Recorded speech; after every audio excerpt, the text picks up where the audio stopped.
ఖచ్చితంగా ప్రజా ప్రాతినిధ్యంలో కానీ రాజ్యాధికారంలో కానీ వాటా ఉండాలని కోరుకోవటం అనేది సహజమైన కోరిక. ఆ గొంతు వినిపించాలి, మరి అధికారంలో వాటా ఉండాలి, ప్రజల చుట్టూ అధికారం తిరగాలి. ఏదో కొంతమంది ముఖ్యమంత్రి చేతులు అధికారం కాకుండా ఆ ప్రజలకి గొంతు ఉండాలి. అందుకే స్థానిక ప్రభుత్వాలు బలోపేతం కాదు. ఇది రాజకీయ ప్రక్రియలో సహజమైనటువంటి ప్రక్రియ, పూర్వం జరుగుతోంది ఇది. అయితే అది ఏమిటంటే దానికి సరైన మార్గం కులం పేరుతో నాయకత్వం వస్తే చాలదు. ఆ కులం పేరుతో వచ్చి వాడు దరిద్రుడు అనుకోండి, ఉపయోగం ఉందా మనకి? కాబట్టి సమర్థులైన నాయకులు సమాజంలో అన్ని వర్గాల ప్రాతినిధ్యం వచ్చే వాళ్ళు ఎదిగేట్టుగా రాజకీయాన్ని మార్చాలి. రాజకీయ పార్టీలు అంతర్గత ప్రజాస్వామ్యం కావాలి. అలాగే స్థానిక ప్రభుత్వాల్లో మీకు కులం పేరుతో రిజర్వేషన్ ఉంది. ఇప్పటికే 75% రిజర్వేషన్ ఉంది. ఎస్సీ, ఎస్టీ, బీసీ, మహిళలు. అధికారాలు 0, అలంకారప్రాయమైన పదవులు. కాబట్టి నిజంగా మనం ఈ సాధికారత కావాలంటే రిజర్వేషన్ ఉన్న చోట సాధికారత కోసం గట్టిగా పోరాడి అక్కడ వాళ్ళ చేతుల్లో అధికారం పెట్టి వాళ్ళ ద్వారా మంచి పనులు చేయించి నాయకత్వాన్ని పెంచామనుకోండి, సహజంగానే నాయకత్వం ఎదురుతుంది. కాబట్టి ఖచ్చితంగా అన్ని వర్గాలకి, అన్ని భావాలకి గొంతు అనేది ప్రజాస్వామ్యంలో కోరడం సహజం. దానికి వీలున్నంత వరకు ఏర్పాట్లు చేయడం అవసరం. బీసీలందరూ ఒక నాయకత్వంలో ఏకతాటిపైకి వచ్చి బీసీలందరూ వేరే ఇతర పార్టీలకు ఓటేయకుండా ఇలాంటి బీసీ పార్టీకి ఓటేసే అవకాశం ఉందంటారా సార్ భవిష్యత్తులో? భవిష్యత్తులో ఉంటుందో నేను చెప్పలేను. కానీ ఎన్నికల్లో ఎప్పుడు కూడా పూర్తిగా ఒక కులం పేరు మీదే ఉండదు. కుల ప్రభావం ఖచ్చితంగా చాలా ఉంది, మనందరికీ తెలుసు. కానీ కులం ఒక్కదాన్నే చూసి కులం అంతా ఓటేస్తారు అనుకోవటం పొరపాటు. అలాగే కళ్ళు మూసుకుని కులం అంతా ఓటేసినా కూడా మంచిది కాదు. రెండూ మంచిది కాదు. ఎందుకంటే కులం కానీ, మతం కానీ, ప్రాంతం కానీ ప్రాతిపదికగా ఇక ఏమి చూడకుండా, మంచి చెడు చూడకుండా చేసామనుకోండి, అది రెచ్చగొట్టి కొంతమంది మనల్ని ఉన్మాదుల్ని చేస్తారు. ఇక వాడు ఏం చేస్తున్నాడు, వాడు నా జీవితం అవుతుందన్న ఆలోచన నాకు లేకుండా గుడ్డిగా ఓటేసాను అనుకోండి, అప్పుడు నాకు వచ్చే ఫలితం ఉండదు. ఆ పేరుతో కొందరు అధికారం ఎక్కుతారు అంతే. కాబట్టి ఖచ్చితంగా కులం అనేది ఒక అంశం అవుతుంది, కానీ దాని చుట్టే రాజకీయం అన్నది అది సరైన పద్ధతి కాదు, ఫలితాలను ఇవ్వదు. రెండోది, ఏ కులమైనా మతమైనా సరే, ఏ వర్గమైనా సరే, గ్యారంటీగా వాళ్ళందరూ ఈ పార్టీకి ఓటేస్తున్నారు అనుకోండి సార్, వేరే పార్టీకి గ్యారంటీగా ఓటు వేరు అనుకోండి, 2 రకాలుగా నష్టపోతారు. ఏ విధంగా సార్? ఓటు పొందే పార్టీ ఎట్లాగా నాకు ఓటేస్తారు కదా, ఇంకా అడిగేం చేయక్కర్లేదు. నేను ఓటు పొందని పార్టీ ఎట్లాగా నాకు ఓటేరుగా, ఇంకా వాడు నాకెందుకు, వాళ్ళకి నేనేం చేస్తా? చూసారా మీరు, 2 రకాలుగా నష్టపోతారు. కాబట్టి ప్రాతినిధ్యం గొంతు వేరు. ఓ కులం పూర్తిగా ఒక పార్టీ కట్టుబడి ఉంటే ఆ కులాలకే నష్టం. నేను కొంచెం నిజాయితీగా చెప్తున్నాను. Right sir. సో అన్ని వర్గాల నాయకత్వం ఉండాలంట సార్, ఉండాలి. తర్వాత మనం కూడా ఓటు ఎవరికి వేస్తామన్నది సందర్భాన్ని బట్టి, మన అంచనాన్ని బట్టి, మన నిర్ణయాన్ని బట్టి, వాళ్ళు చేస్తున్న వాళ్ళ పరిపాలన మీద మన అంచనాన్ని బట్టి మనం ఓటు ఎవరికైనా వేయొచ్చు అన్న భావం కలిగితేనే వాళ్ళు భయపడతారు, మిమ్మల్ని పట్టించుకుంటారు. గ్యారంటీగా ఓటు పడుతుందనుకుంటే ఓటు పడేవాడు పట్టించుకోడు, ఓటు పడనేవాడు పట్టించుకోడు, మీరు బానిసలైపోతారు. సార్, రీసెంట్గా కేంద్ర ప్రభుత్వం ప్రవేశపెట్టిన బడ్జెట్కి సంబంధించి ముఖ్యంగా ఒక ట్యాక్స్ని కూడా తీసుకురావడం జరిగింది. అది మధ్యతరగతి ప్రజలకి ఏ విధంగా ఉపయోగపడుతుంది సార్? లాభం అంటారా, నష్టం అంటారా? ఆదాయ పన్ను ఎంత ఎక్కువ మినహాయింపు ఉన్న దేశం, పెద్ద దేశాల్లో ఇంకొకటి లేదు. అమెరికాతో మీకు పోలికిస్తాను మీ ఉదాహరణకి. మనం అమెరికాతో పోల్చినప్పుడు డాలర్ విలువ 88-87 రూపాయలు లెక్కెట్టకూడదు. ఒక డాలర్కి మనం ఇక్కడ రూపాయల్లో కొనేది ఎంత కొనగలుగుతారో చూడాలి. అలా చూస్తే 20 రూపాయలకు మనం కొనేది అమెరికాలో ఒక డాలర్ కొంటారు. కొనుగోలు శక్తి అమెరికాలో డాలర్కి మన 20 రూపాయలు కాస్త అటు ఇటుగా సమానం. 12 లక్షల రూపాయల దాకా మీకు మినహాయింపు ఇచ్చారు ఆస్తి పన్ను, ఆదాయ పన్నులు అంటే $60,000 సమానం కొనుగోలు శక్తి రీత్యా. అమెరికాలో $10,000 ఉన్నా కూడా మీరు 10% పన్ను కట్టాలి ఆదాయం. $11,000 దాటితే 12% కట్టాలి. $45,000 దాటితే 22% కట్టాలి. మనకు $60,000 దాకా 0 కట్టాలి. కాబట్టి ప్రపంచంలో ఏ దేశంలో లేనంత ఆదాయ పన్ను రాయితీ ఈ దేశంలో ప్రభుత్వం అనూహ్యంగా ఇచ్చింది. అంటే ఎవరు ఊహించాల మధ్యతరగతిగా ఆకట్టుకుందామని. తర్వాత ఈ డబ్బు కనుక ఆదాయం డబ్బుతో మార్కెట్లో వస్తువులను కానీ సేవలను కానీ కొనుక్కున్నట్లయితే డిమాండ్ పెరుగుతున్న ఉద్దేశంతో కానీ, లేకపోతే కొంత సేవింగ్స్ పెరుగుతున్న ఉద్దేశంతో కానీ ఆ పని చేశారు. అదే సమయంలో ఆర్థిక మంత్రి నిర్వహించాల్సింది ఏంటంటే, రాష్ట్రాలకు ఇచ్చే నిధులు మొత్తం జాతీయ స్థాయిలో పన్నులు, పన్నేతర అన్నీ కలిపితే వచ్చేటువంటి నిధుల్లో 53% రాష్ట్రాలకు పంపిస్తున్నారు. 47% జాతీయ స్థాయిలో ప్రభుత్వం దగ్గర ఉంటుంది. మూడోది, అప్పుల భారాన్ని తగ్గిస్తున్నారు. ద్రవ్యలోటు తగ్గించి రాష్ట్రాల్లో కాకుండా మన తెలుగు రాష్ట్రాల నుండి కూడా ఉన్న కొద్దికి అప్పుల్లో కూరుకుపోతున్నాయి. జాతీయ స్థాయిలో అట్లా కాకుండా క్రమక్రమంగా అప్పుల భారాన్ని తగ్గిస్తున్నారు.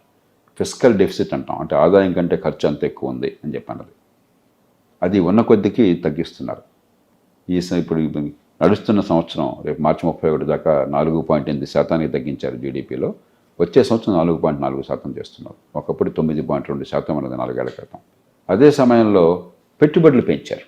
రికార్డు స్థాయిలో వరుసగా 3 ఏళ్ల పాటు పెట్టుబడులు దేశంలో పెంచారు. రాష్ట్రాలు కూడా పెట్టుబడుల కోసం గణనీయంగా డబ్బులు ఇస్తున్నారు. కాబట్టి ఆ రకంగా చూస్తే ఆర్థిక క్రమశిక్షణ విషయంలో ఇది చాలా ప్రశంసనీయమైన బడ్జెట్. సార్ అలాగే బడ్జెట్లో తెలంగాణ రాష్ట్రానికి సరైన ప్రాతినిధ్యం ఇవ్వలేదు సార్. అంటే బడ్జెట్లో అన్ని రాష్ట్రాల పేర్లు చెప్పరు అదే పనిగా. సార్ ఏదో బీహార్లో ఎలక్షన్లు ఉన్నాయి కాబట్టి రాజకీయంగా 4 సార్లు బీహార్ మాట్లాడారు అంతే. మీకు మొత్తం చూడాల్సింది నేను ఎందుకు ఇందాక చెప్పాను మీకు ఎంత డబ్బులు రాష్ట్రాలకు కేటాయించారు. 25,60,000 కోట్ల రూపాయలు రాష్ట్రాలకు జాతీయ స్థాయి నుంచి నిధులు అందుతున్నాయి. 25,60,000 కోట్ల రూపాయలు ఇవన్నీ రాష్ట్రాలకు వస్తున్న డబ్బులే. ఇవి కాకుండా జాతీయ స్థాయిలో ప్రభుత్వం మరొక 11,20,000 కోట్ల రూపాయలని పెట్టుబడులు పెడుతున్నారు. అది ఎక్కడ పెడతారు? రాష్ట్రాల్లోనే.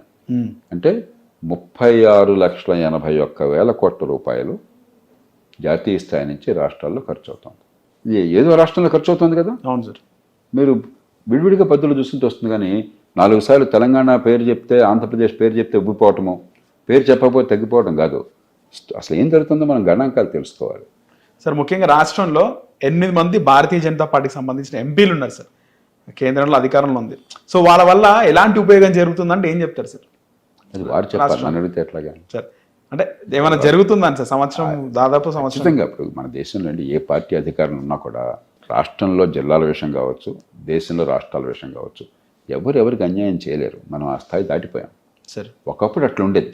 ఒకప్పుడు ప్రధానమంత్రి గారు మరొకరు తలుచుకుంటే ఇందిరాగాంధీ దగ్గర కాలంలో ఇతర కాలంలో ఈ రాష్ట్రంలో కావాలంటే ఇచ్చేవాళ్ళు, ఇంకో రాష్ట్రం కాదంటే కాదనేవాళ్ళు. ఒక రాష్ట్రంలో కావాలంటే పెట్టుబడి పెట్టేవాళ్ళు, ఇంకో రాష్ట్రం లేదు. అంత ఇష్టం వచ్చినట్టు లైసెన్స్ రాజ్యం ఉండేది. ఇప్పుడు అట్లా కాదు.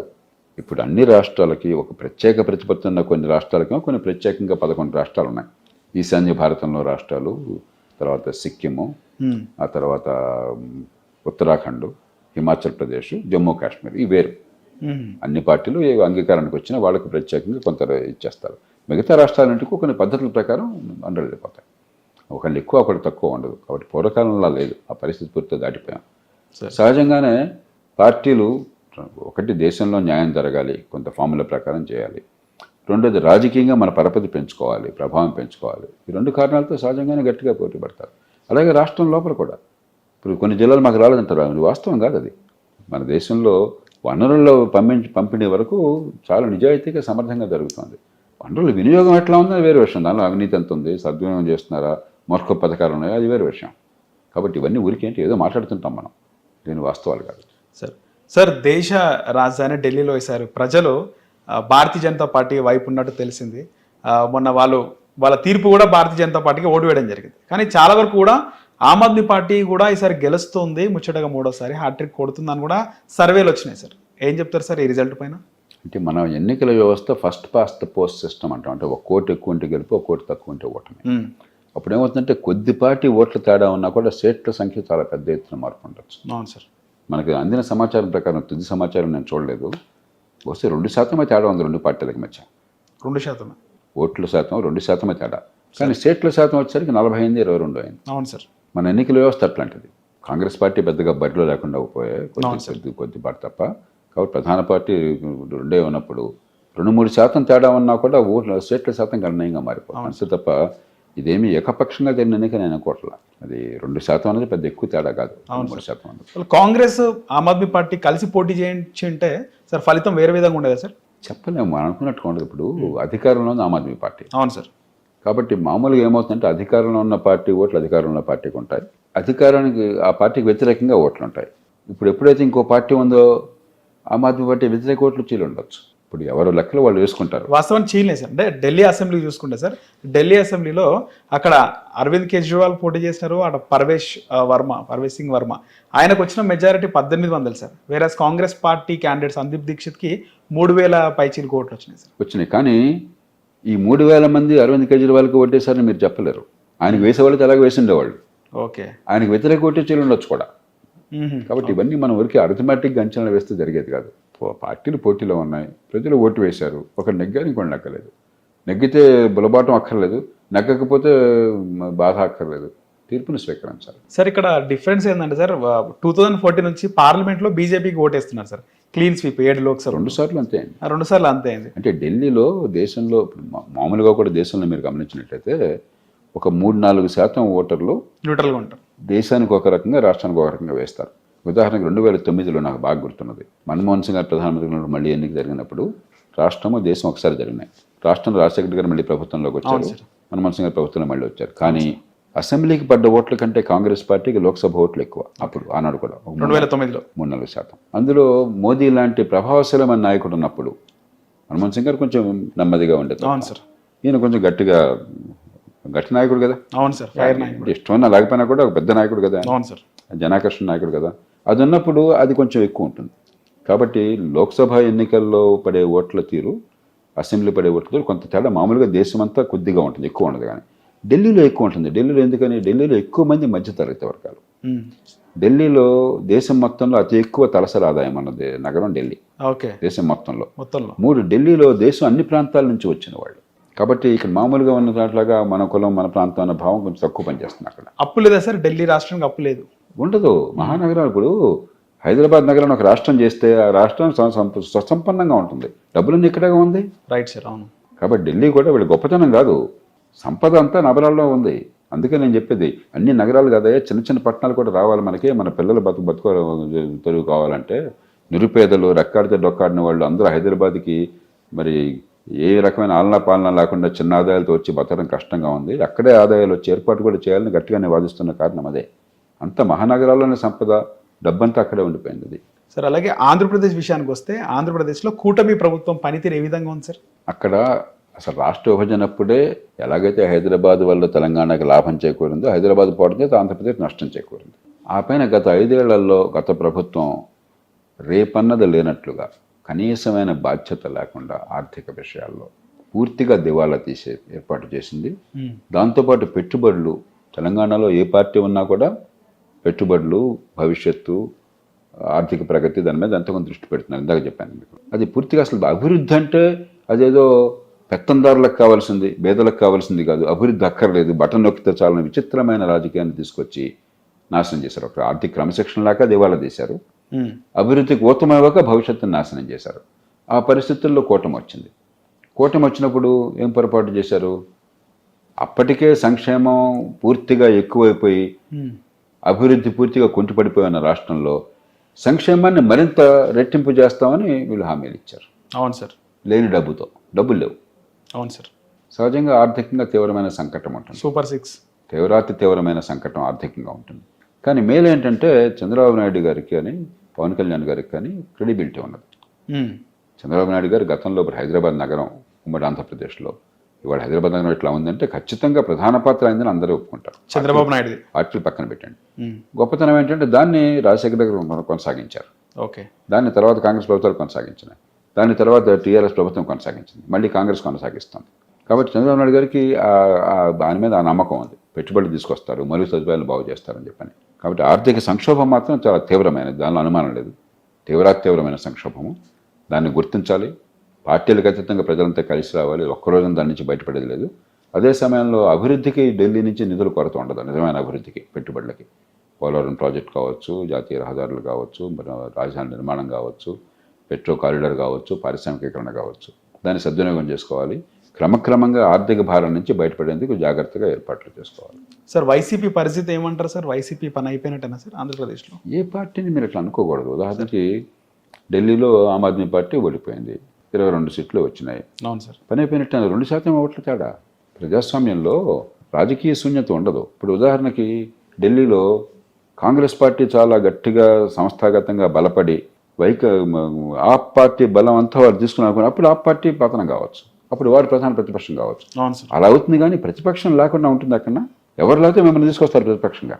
కాబట్టి ఇక్కడ కూడా మీకు వైకాపాకి 40% ఓట్లు వచ్చినాయి. మీరు మర్చిపోతున్నారు అది. వైసీపీకి నేను మొట్టమొదటి నుంచి చెప్పాను, ఎవరు నెగ్గినా ఎవరు నెగ్గకపోయినా వైసీపీకి 40% ఓట్లు గ్యారంటీగా ఉంది. ఎందుకంటే సంక్షేమాన్ని పకడ్బందీగా అమలు చేశారు, దానిలో అనుమానం లేదు.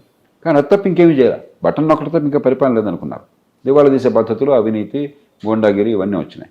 కానీ సంక్షేమ విషయంలో బ్రహ్మాండంగా చేశారు. 40% ఓట్లు ఉన్నాయి వాళ్ళకి. కాబట్టి ఒక ప్రధాన ప్రతిపక్షం 40% ఓట్లు ఉన్నప్పుడు మూడో పార్టీ పెరిగే పరిస్థితి కనిపించినప్పుడు కాంగ్రెస్ పార్టీ పెరిగింది అనుకోండి ఆంధ్రప్రదేశ్లో. సార్ దీన్ని అవకాశంగా తీసుకుని మరి రకరకాల వ్యూహాలతో ఈ వైసీపీ ఓట్లందరినీ ఆకట్టుకున్నారు అనుకోండి, అప్పుడు పరిస్థితి వేరుగా ఉంటుంది. అదేం కనిపించట్లా.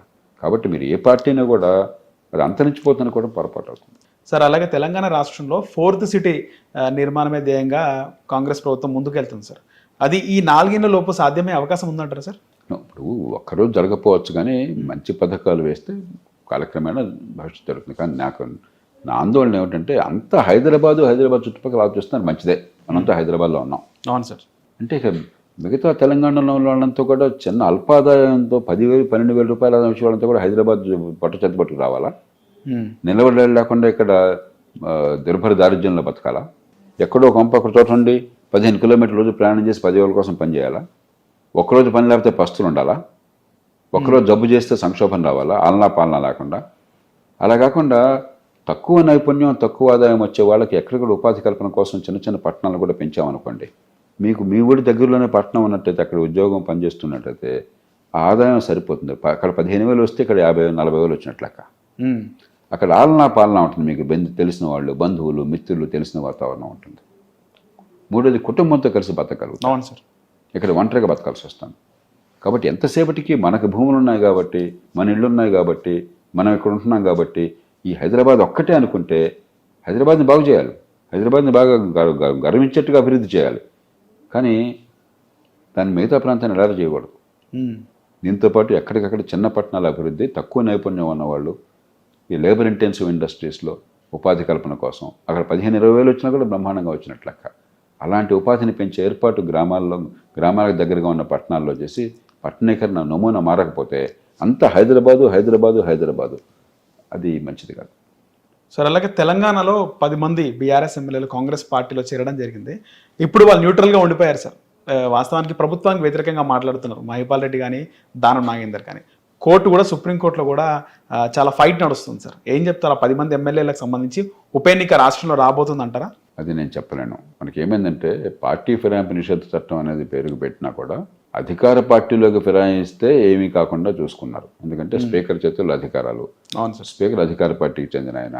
ఇవన్నీ కూడా నిజంగా మీరు చట్ట ప్రకారం చేయాలంటే, రాజ్యాంగ ప్రకారం చేయాలంటే 3 నిమిషాల్లో చేయొచ్చు. కానీ 3 ఏళ్ళు పోయినా, పదవి కాలం పూర్తయినా కూడా జరగకుండా చూస్తుంది. ఈలోపు ఎన్నికలు అయిపోతే జనం మర్చిపోతారు, మళ్ళీ ఎలక్షన్కి వెళ్తారు. అలా అయిపోతుంది. అందుకనే నిజంగా దీన్ని అమలు చేయాలన్నట్టయితే మామూలుగా మిగతా అనర్హత ఉందనుకోండి, ఉదాహరణకి నేరస్తుడిగా శిక్ష పడింది, లేకపోతే దివాలా తీశారు, ఐపీ పెట్టారు, లేకపోతే మరొకటి, ఇలాంటి కారణాలు ఉన్నట్టయితే రాజ్యాంగం ఏం చెప్పిందంటే ఎన్నికల సంఘం నివేదిక ఆధారంగా ఎమ్మెల్యే అయితే రాష్ట్ర గవర్నరు, ఎంపీ అయితే దేశ రాష్ట్రపతి ఆయన తొలగిస్తారు వాళ్ళని చెప్పారు.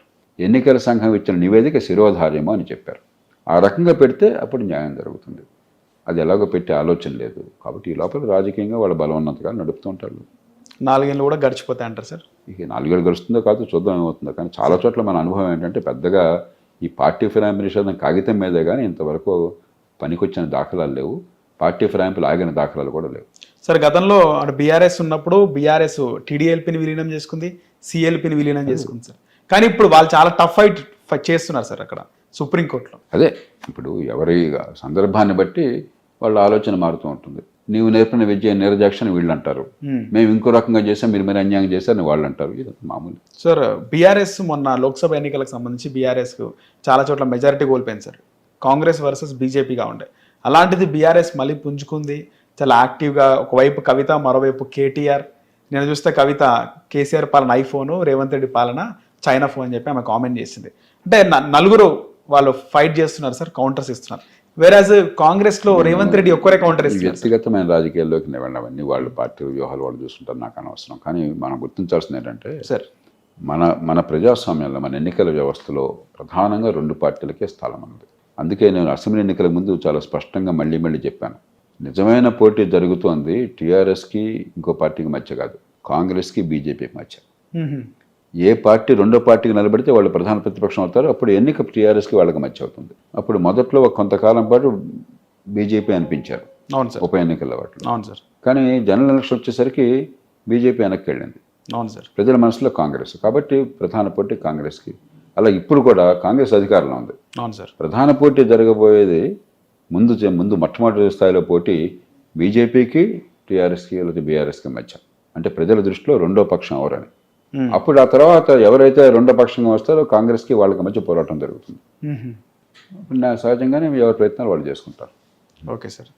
సార్ ఫైనల్గా రాష్ట్రంలో రీసెంట్గా జరిగిన ఒక చిలుకూరు బాలాజీ టెంపుల్లో ప్రధాన అర్చకుడు రంగరాజన్ పైన హిందూ ముసుగులోనే వెళ్ళి వాళ్ళు బెదిరించడము, వాళ్ళ సైన్యంలో చేరాలి అని చెప్పి ఆయన పైన కొంచెం భౌతికంగా కూడా దాడి చేయడం జరిగింది సార్. మీరు కూడా చూసిండొచ్చు. ఇప్పుడు ఇవాళ పేపర్లో కొంచెం హెడ్ని చూశాను నేను, నాకు వివరం తెలియదు.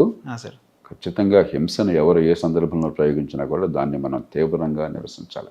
ప్రజాస్వామ్యంలో హింసకి తావులేదు.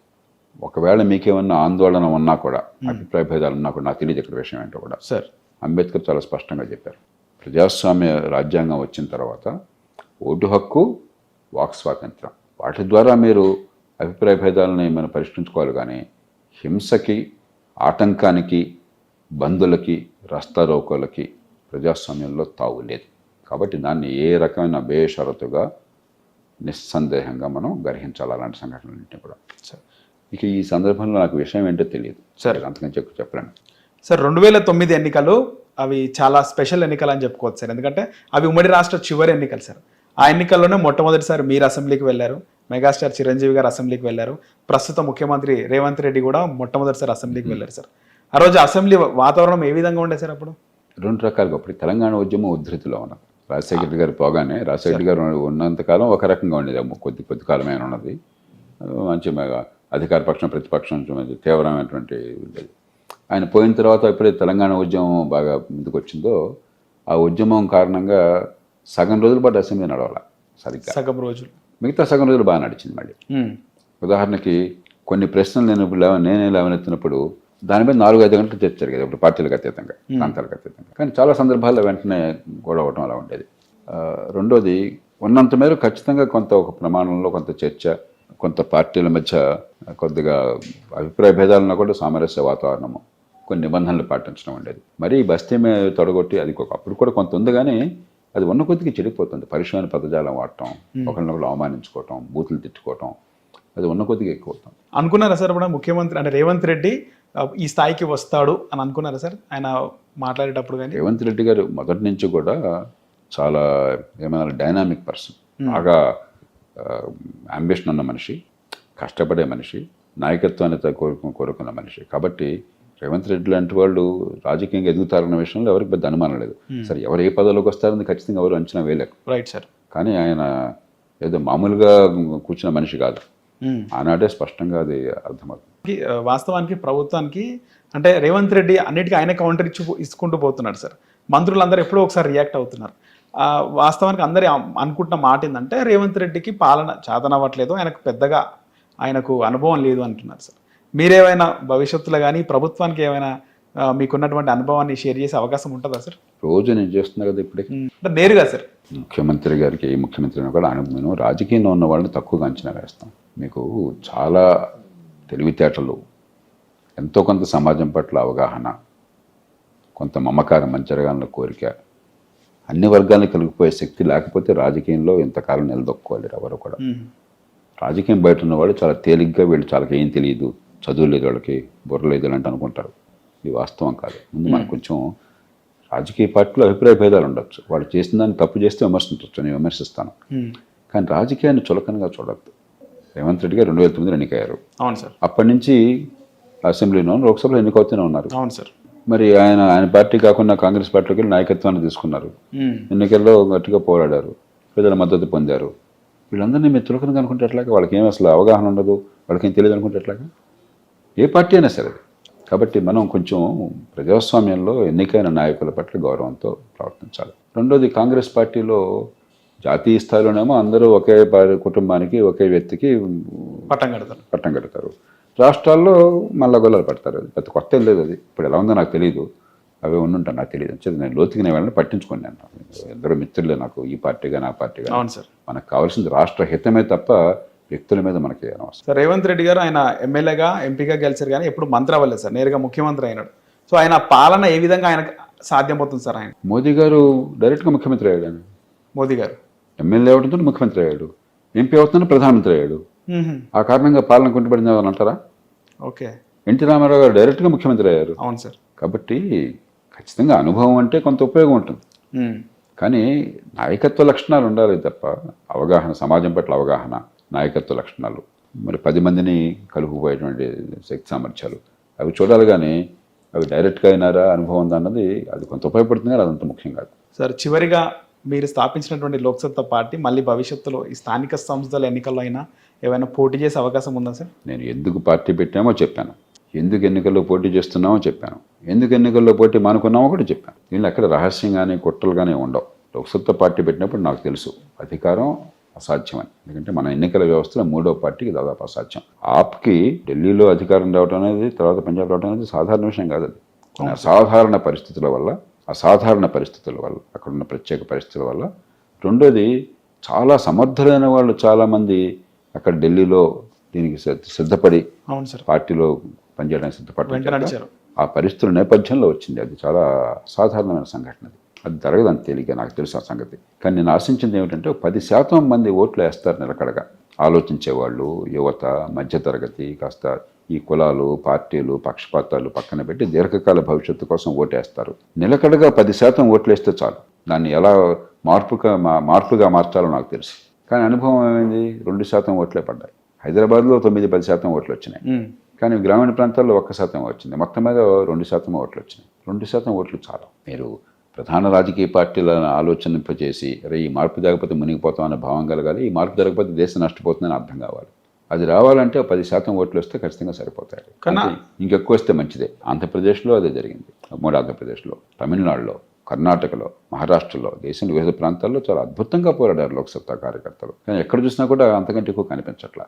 ఉదాహరణకు ఆప్ ఉంది, కర్ణాటకలో పోటీ చేస్తే లోక్సత్తాకు వచ్చిన ఓట్లలో 5వ వంతు వచ్చినాయి వాళ్ళకి. కాబట్టి 3వ పార్టీ అందులో డబ్బు హంగు లేకుండా, ప్రచారం లేకుండా, డబ్బులు పంపిణీ లేకుండా, అబద్ధాలు ఆడకుండా మీకు ఓట్లు రావడం అంత ఆషామాషి కాదు. అది లేనప్పుడు ఈ ప్రయాస వృథా. అదే ప్రయత్నాన్ని ఇప్పుడు నేను ఆనాడు ఈనాడు నాకు తేడా లేదు. ఎన్నికైనా ఎన్నికపోయినా నా ప్రయత్నం అదే, నా పోరాటం అదే, నా భాష అదే. నేనాడు మరి ఇదే బట్టలు వేసుకున్నాను, ఇదే భాష మాట్లాడి, ఇదే పనులు చేశాను. నేను దేశంలో మార్పు కోసం చేస్తుంది. ఎన్నికల్లో వల్ల ఫలితం ఈ పద్ధతికి లేనప్పుడు మిగతా పద్ధతుల్లో చేద్దాం. కానీ ఆ రోజుల్లో చాలా మంది మీ వెంట నడవడానికి సిద్ధపడ్డారు సార్. అవే ఉండే ఇప్పటికి కూడా. నాకంటే మీరు చెప్పాలి, ఏ విషయం మీద నిజం ఎవరు చెప్తున్నారు, పనికొచ్చేది ఎవరు చెప్తున్నారు అన్న ప్రశ్న అడిగితే బహుశా ఎవరికి మెజారిటీ వస్తుందో రాష్ట్ర ప్రజలకు తెలుసు. అవును సార్. అది వేరు, ఓటు వేరు. మనం కన్ఫ్యూజ్ అవుతున్నాం. ముఖ్య నాయకులు ఎవరైనా అప్పట్లో మిమ్మల్ని ఫాలో అవ్వడం ఇలాంటివి జరిగినాయి సార్ 2009లో? పేర్లు అనవసరం. చాలా మంది ముందుకు వచ్చారు మంచి ఉద్దేశంతో. కొంతమంది కలిసి నడిచారు, కొంతమంది వెనక్కి వెళ్ళిపోయారు వాళ్ళ కారణాలు. ఇవన్నీ పేరు నేను ఎప్పుడు ఇలాగా పేర్లు బయట పెట్టి ఇంకోటి ఇబ్బంది పెట్టి ఆ రకమైన మనిషిని కాదు, నాకు అర్థం కాదు. Right sir. ఎవరి నిర్ణయాలు వాళ్ళు తీసుకుంటారు. కానీ మనం అర్థం చేసుకోవాల్సింది ఏంటంటే, ఇందాక చెప్పాను ఒక మాట, ప్రజల్లో నమ్మకం ఉండటం వేరు, ఓటు పడడం వేరు. మన దేశంలో ఓటు వేయాలంటే సామాన్యుడు చాలా ప్రలోభాలకు గురవటం ఒకటి. డబ్బులు ఇవన్నీ మనకు తెలుసు, కులం, మతం ఇవన్నీ ఉంటాయి. అది కాకుండా నాకు అండగా బలమైనటువంటి పార్టీ నిర్మాణం లేకపోతే నేను ఓటు వేయలేను అనే పరిస్థితికి వచ్చాను. ఎందుకంటే ఏ చిన్న పని కావాలన్నా మధ్యవర్తి కావాలి. అందుకని ప్రతి ఊళ్ళో ఈ పార్టీలు ఎలాంటివైనా కూడా ప్రతి ఊళ్ళో ఆ ఊరి జనాభాను బట్టి 10 మంది, డజన్ల మంది కార్యకర్తలు. ఒక్కొక్క నియోజకవర్గంలో కొన్ని 100 మంది, కొన్ని 1000 మంది కార్యకర్తలు గ్రామాల్లో. ప్రతి పనికి జనానికి అందుబాటులో ఉంటాం. నిజాయితీ రాజకీయంలో అది సాధ్యం కాదు. వాళ్ళందరికీ నేను దారిలో చూపెట్టను, వాళ్ళకి భోజనం అట్లా పెట్టను నేను. అరే ఈ కాంట్రాక్టులు తీసుకుంటారా, ఇదిగో ఇది ఈ పనులు చేసుకుంటారా, ఈ పైరువేలు చేసుకుంటారా అని చెప్తే అది చేస్తే మనం కూడా ఆ పార్టీలకు అయిపోయాం కదా. అవును సార్. మనం కొంచెం లోతుకి వెళ్ళాలి. ఈ పార్టీలు దుర్మార్గులు కాదు. వాళ్ళు ఈ కార్యకర్తల్ని నిలుపుకోలేకపోతే పార్టీలు నడవు. నిలుపుకోవాలని చెప్పంటే మరి చట్ట ప్రకారం చేయడం సాధ్యం కాదు. అవును సార్.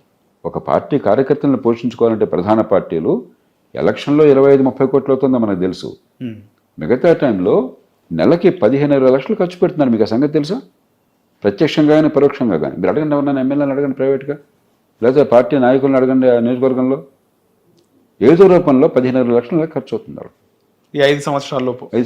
ప్రతి నెలకి వీళ్ళు కాపాడుకోండి, ప్రత్యక్షంగా కానీ పరోక్షంగా కానీ. 20 లక్షలు. రాజకీయం అంత కష్టం అయిపోయింది. అది పార్టీ పని కాకూడదు. ఎప్పుడైతే స్థానిక ప్రభుత్వాలు నాశనం అయిపోయినాయో, ఎప్పుడైతే పరిపాలన యంత్రాంగం ప్రజల కోసం పనిచేయడం ఆగిపోయిందో కొన్ని విషయాల్లో తప్ప, పార్టీలు ఆ భారాన్ని మోస్తున్నాయి, ఆ పాపాన్ని మోస్తున్నారు వాళ్ళు. అది ఎప్పుడైతే దానికి నేను సిద్ధపడను, అది సాధ్యం కాదు. 3వ పార్టీగా సాధ్యం కాదు. ఓకే సార్, ధన్యవాదాలు సార్. హిట్ టీవీ యాప్, ఇందులో short news, live news, entertainment shows, movies, digital magazines తో పాటు మీ జిల్లా వార్తలను కూడా ఫ్రీగా చూడొచ్చు. అంతేకాదు కేజీ నుంచి పీజీ వరకు విద్యార్థులకు స్కాలర్షిప్ కూడా అందిస్తున్నాం. ప్రతి వారం 10 మందికి లక్కీ డ్రా ద్వారా ఒక్కొక్కరికి 10,000 రూపాయలు అందిస్తున్నాం. ఇంకెందుకు ఆలస్యం, వెంటనే హిట్ టీవీ యాప్ ని డౌన్లోడ్ చేసుకుని ఫ్రీగా ఎంటర్టైన్మెంట్ పొందండి. Hit TV app. Hit TV app.